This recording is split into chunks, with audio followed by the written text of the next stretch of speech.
Mexico is removing tons of sand from the Gulf of California, and it's all headed toward Arizona for a surprising purpose. Since 2022, Mexico has been pushing forward with a massive mega project, dredging ships working day and night, hauling up millions of cubic feet of sand and silt from the Gulf of California. So what does this have to do with Arizona? A lot, actually. Right now, goods from Arizona usually leave through California's megaports, Los Angeles and Long Beach. On paper, they're close and efficient, but in reality, they're some of the busiest ports in the world. In 2024, the port of Los Angeles alone handled over 10 million containers. Long Beach added another 9 million. Add in aging infrastructure, bottlenecks, and highway delays on I-10 and I-40, and shipping goods from Arizona often turns into a logistical nightmare. These delays don't just hurt Arizona. Northern Mexico, especially Sonora, faces the same issues. Take Ford's Hermosillo plant. It's a giant, producing millions of vehicles. But to ship a car abroad, Ford had to haul it 1,200 miles by train to Michoacan's port of Lázaro Cárdenas, an expensive and time-consuming process the Sonora governor once called a logistical tragedy. Here's the twist. There's always been a port nearby, Guaymas, right on the Gulf of California. But until now, it wasn't an option. Its waters were too shallow, only handling ships up to 40,000 tons, far below today's standard post-Panamax vessels, which reach up to 160,000 tons. Its infrastructure was outdated, suited mostly for bulk cargo like minerals and grain. That all changed with a $192 million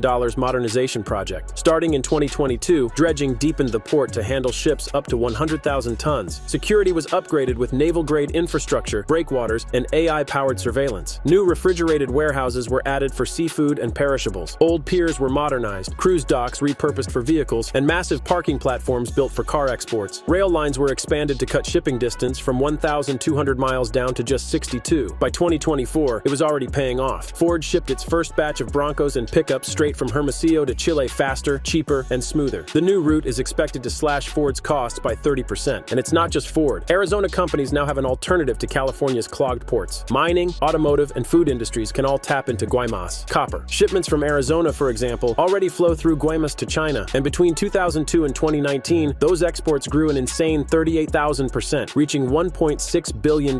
For Mexico, this is bigger than just one port. Guaymas strengthens the Sonora Sustainable Energy Plan, ties into nearshoring trends, and boosts the Canamex corridor that links Canada, the US, and Mexico. It positions Sonora as a hub for electric vehicles, semiconductors, and even lithium. And by branding Guaymas as a green port, Mexico is signaling to the world that trade here won't just be efficient, it will be sustainable. As many know, the Gulf of California has deep trenches and rich marine ecosystems, making the operation a feat of engineering. The sand removal is not merely about extraction, but about strategically reshaping the coastal environment to support long-term infrastructural goals. This could involve creating deeper channels for larger vessels or altering coastal contours to accommodate new facilities, all aimed at strengthening Mexico's economic ties with Arizona. The project's potential to transform trade routes is a central theme. By facilitating easier access to Arizona, Mexico could unlock new markets for its exports, from agricultural products to manufactured goods. This initiative could reduce transportation costs and time, making cross-border trade more competitive. Arizona, with its growing economy and proximity to the border, is an ideal partner for such a venture. The project could also attract investment in logistics and infrastructure, boosting jobs and economic activity on both sides of the border. The operation could affect marine habitats, from coral reefs to fish populations, that thrive in the Gulf's unique ecosystem. Authorities acknowledge these concerns, noting that the project's scale could lead to habitat disruption or coastal erosion in some areas. However, they also suggest that careful planning and environmental safeguards are being considered to mitigate these risks, ensuring that economic gains do not come at the expense of the region's natural heritage.